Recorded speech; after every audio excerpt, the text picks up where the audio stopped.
صلی اللہ علی محمد صلی اللہ علیہ وسلم۔ اسلام کی آبیاری میں جو کردار صحابہ کرام کا رہا، کسی سے ڈھکا چھپا نہیں، انہی میں سید الشہداء سیدنا امیر حمزہ رضی اللہ تعالیٰ عنہ حضور کے چچا محترم بھی اور رضائی بھائی بھی، ان کا کردار کمال رہا، اور اللہ پاک نے آپ رضی اللہ تعالیٰ عنہ کو جو شجاعت، جو طاقت، ولولہ، جذبہ عطا فرمایا،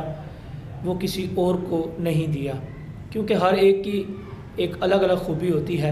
اور سید الشہداء کی ایک کمال خوبی تھی کہ نبی پاک صلی اللہ تعالیٰ علیہ وسلم پر ابھی ایمان نہیں لائے،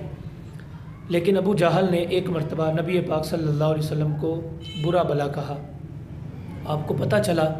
چونکہ رضائی بھائی بھی تھے اور چچا بھی تھے، اس خونی رشتے کی وجہ سے آپ رضی اللہ تعالیٰ عنہ تشریف لائے خانہ کعبہ کے قریب۔ ابو جہل اپنے دوستوں کے ساتھ بیٹھا ہوا تھا،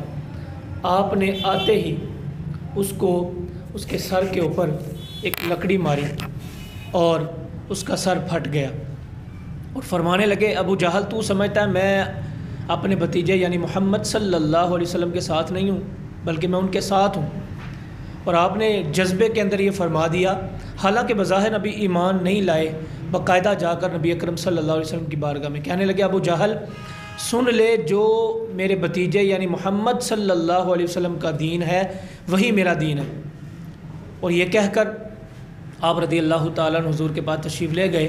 اور وہاں جا کر کلمہ پڑھا اور مسلمان ہو گئے۔ پھر اس کے بعد جو اسلام کو طاقت ملی، اور غالباً 2 یا 3 دن کے بعد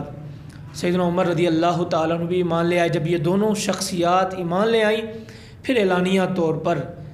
اذان بھی ہوئی اور نماز بھی پڑھی گئی۔ تو سید الشہداء